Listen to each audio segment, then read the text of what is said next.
Hey, everybody. So, I wanted to talk a little bit about food sensitivity symptoms. When I was a kid, I had so many weird health issues for a kid in the 80s. I had headaches, constant chronic sinus infections, bronchitis, joint pain, tiredness. What kid has those kind of issues in the 80s? However, those issues are completely normal today, right? Not only in adults, but also in kids.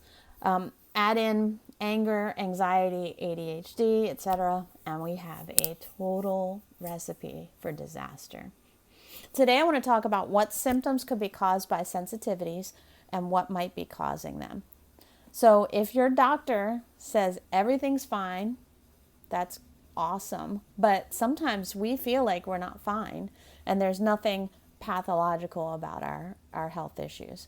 So, why not try to find out what it is if you're having a food sensitivity issue and see if this tickles your fancy? All right. Some doctors say intolerance is only a digestive issue, but I know different because I have a lot more symptoms than that. You can look at my last post for that. Anyway, so here's some categories that sensitivities can fall into. Digestive issues. We're getting a really bad storm here. Digestive issues. Bloating, gas, reflux, IBS. So that's like diarrhea or constipation. And weight gain that you can't lose. Skin issues. So that would be like acne, eczema, dry and itchy skin, under eye circle. As soon as I went to the doctor, she's like, "You got allergies." I'm like, "No, I don't." That's outdoor allergies. The third thing is respiratory. This was a big issue for me. It still kind of is. I get congested if I eat something I shouldn't. Sinus congestion, runny nose, things like that. If you got that running down the back of your throat in the middle of the night, keeping you awake, it could be a food sensitivity. Then we have the fun stuff, psychological. Who would believe that these things could be caused by food? Brain fog, being hyperactive, depression, anxiety, things like that. There's another group of symptoms that fall into an other category, and I have many of them. Inflammation, joint pain, migraines, headaches, chronic ear infections. I know people having migraines and not knowing why is a big thing. Why not try and figure out what the food that you might have a food sensitivity? You're going to keep a food journal. That's what's going to help you figure out what's going on, okay? All right, so what could be the culprits? Here's the number one, the top 8 high sensitivity foods. Dairy products. I know it's your favorite, isn't it? You like cereal, you like ice cream, you like milk. Cheese. Cheese is the best thing in the world. But if it's causing some issues, then it's not really so hot for you, right?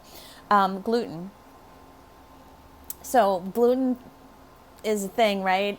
Gluten-free foods are a thing. Well, it's because a lot of people are sensitive to it. And I'm not talking about just people who have celiac disease. This is people who might have non-celiac gluten intolerance. That's what I think I have. Undiagnosed. I can't get a diagnosis on that. Corn. Corn is huge. Corn is the most genetically modified food on the earth. Thank you, Monsanto. Soy, eggs, and it could be just the whites or the yolks. That's why they test them separately. Then, since corn is such a big issue, you ready for this? Livestock that has been fed corn. Yeah. So, pigs, pork, sorry, pork, beef, lamb. Some of them have been raised solely on corn, and so the corn becomes part of their body. We eat that. Yeah. Sometimes I can't eat meat from certain places, and it's hard to track that. Other things, artificial colors is a major issue with a lot of people, causing hyperactivity in a lot of kids. And then MSG. MSG is something that can cause you to wake up in the middle of the night with rapid heartbeat, sweating, things like that.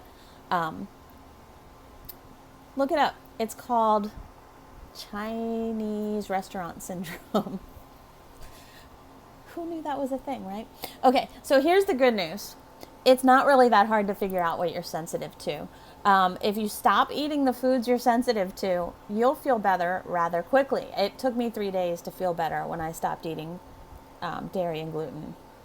It was amazing.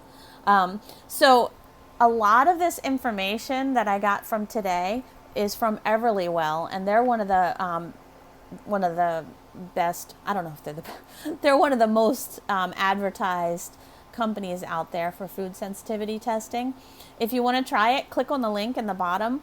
I'm gonna make sure to post the link there for a 15% off coupon to try Everlywell, and I'm gonna use it soon too, and I'll let you guys know my results. Okay, all right. Have a great day.